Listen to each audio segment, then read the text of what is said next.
Bacaan dari Kitab Wahyu. Aku Yohanes melihat bait suci Allah yang di surga, dan kelihatanlah tabut perjanjiannya di dalam bait suci itu. Lalu tampaklah suatu tanda besar di langit, seorang perempuan berselubungkan matahari dengan bulan di bawah kakinya, dan sebuah mahkota dari 12 bintang di atas kepalanya. Ia sedang mengandung. Dalam keluhan dan penderitaannya hendak melahirkan, ia berteriak kesakitan. Maka tampaklah suatu tanda lain di langit, seekor naga merah padam yang besar, berkepala 7 dan bertanduk 10, dan di atas kepalanya ada 7 mahkota. Ekornya menyapu sepertiga dari bintang-bintang di langit, dan melemparkannya ke atas bumi. Naga itu berdiri di hadapan perempuan yang hendak melahirkan itu untuk menelan anaknya segera sesudah perempuan itu melahirkannya. Dan perempuan itu melahirkan seorang anak laki-laki yang akan menggembalakan semua bangsa dengan gada besi. Tetapi tiba-tiba anak itu direnggut dan dibawa lari kepada Allah dan ke hadapan takhtanya. Lalu perempuan itu lari ke padang gurun, di mana Allah telah menyediakan suatu tempat baginya. Kemudian aku mendengar suara yang nyaring di surga. Sekarang telah tiba keselamatan, kuasa dan pemerintahan Allah kita. Sekarang telah tiba kekuasaan Dia yang diurapi Allah, sebab para pendakwa yang siang malam mendakwa saudara-saudara kita di hadapan Allah telah dilemparkan ke bawah. Demikianlah sabda Tuhan. Syukur kepada Allah.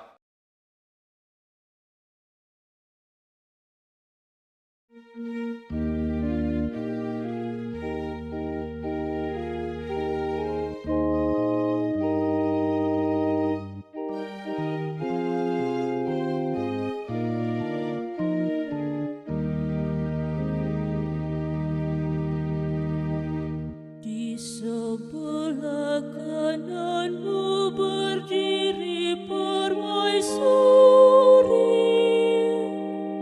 berpakaian emas dari api. Dengarlah hai putri, lihatlah dan sindingkanlah telingamu. Lupakanlah bangsamu dan seisi rumah ayahmu. Biarlah raja menjadi bergairah karena keelokanmu, sebab Dialah Tuhanmu. Sujudlah kepadanya.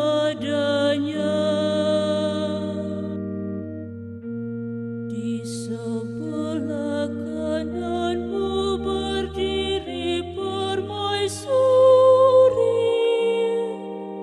berpakaian emas dari api. Dengan sukacita dan sorak-sorai mereka dibawa.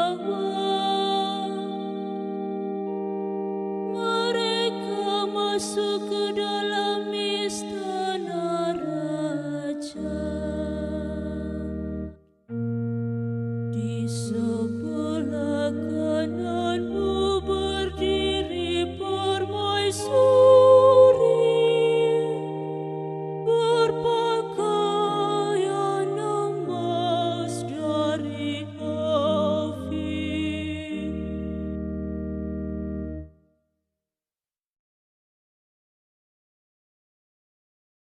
Bacaan dari surat pertama Rasul Paulus kepada jemaat di Korintus. Saudara-saudara, Kristus telah dibangkitkan dari antara orang mati sebagai yang sulung dari orang-orang yang telah meninggal. Sebab sama seperti maut datang karena satu orang manusia, demikian juga kebangkitan orang mati datang karena satu orang manusia. Karena sama seperti semua orang mati dalam persekutuan dengan Adam, demikian pula semua orang akan dihidupkan kembali dalam persekutuan dengan Kristus. Tetapi tiap-tiap orang yang menurut urutannya, Kristus sebagai buah sulung, sesudah itu mereka yang menjadi miliknya pada waktu kedatangannya.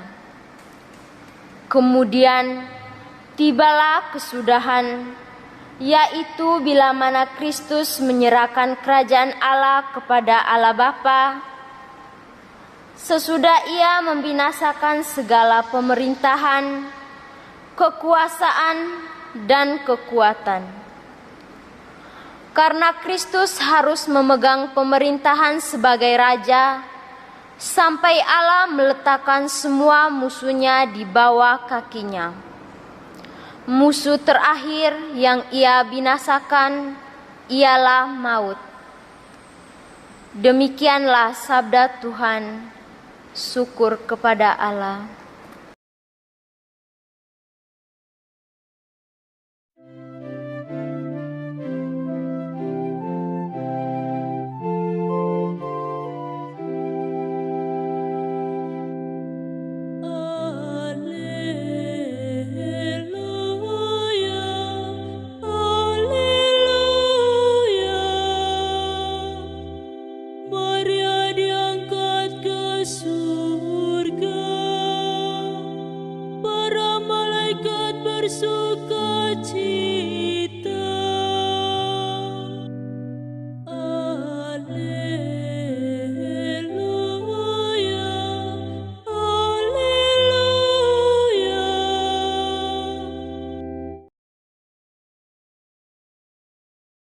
Bapak, Mama, kakak adik, sama saudara sekalian yang terkasih dalam Tuhan kita Yesus Kristus.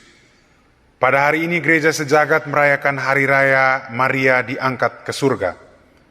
Gereja menghormati keteladanan hidup Bunda Maria semasa hidupnya. Gereja meyakini bahwa sesudah kematiannya di dunia, jiwa dan raga Bunda Maria terangkat ke surga. Inilah keyakinan iman gereja, sebuah keyakinan yang dilatari oleh keberadaan Bunda Maria sebagai perempuan terpilih untuk berpartisipasi dalam sejarah keselamatan. Melalui hidup dan Injil yang baru saja kita dengar, terdapat beberapa pesan yang dapat kita refleksikan bersama pada hari ini. Pertama, Injil hari ini memperlihatkan kepada kita tentang Magnificat yang disampaikan Maria kepada Tuhan dalam kunjungannya kepada Elisabet. Magnificat ini disampaikan Maria oleh karena kebesaran Tuhan yang hendak dikerjakan oleh Maria. Sebagai perempuan biasa, Maria merasa tidak layak melaksanakan kehendak Tuhan. Perasaan ketidaklayakan tersebut dilatari oleh budaya masyarakat setempat waktu itu yang menganggap perempuan sebagai kelompok kedua dalam masyarakat. Maria menganggap diri rendah di hadapan Allah. Magnificat Maria dalam Injil sebenarnya ingin mengungkapkan kerendahan hati Maria dalam menanggapi rahasia besar Allah. Kepada kita sekalian, Maria menampilkan bagaimana seharusnya bersikap rendah hati.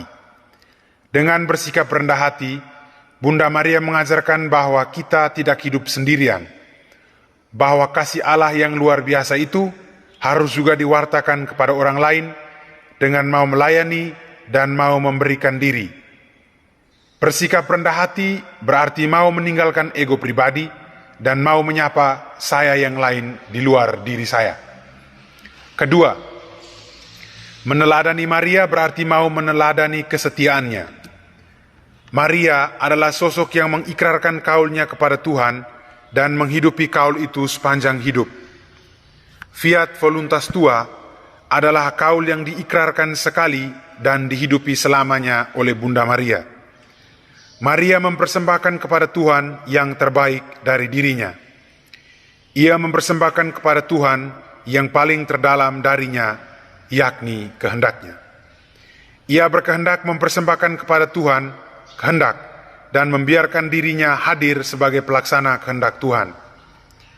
Pada hari ini, kita turut mengenangkan kesetiaan Maria.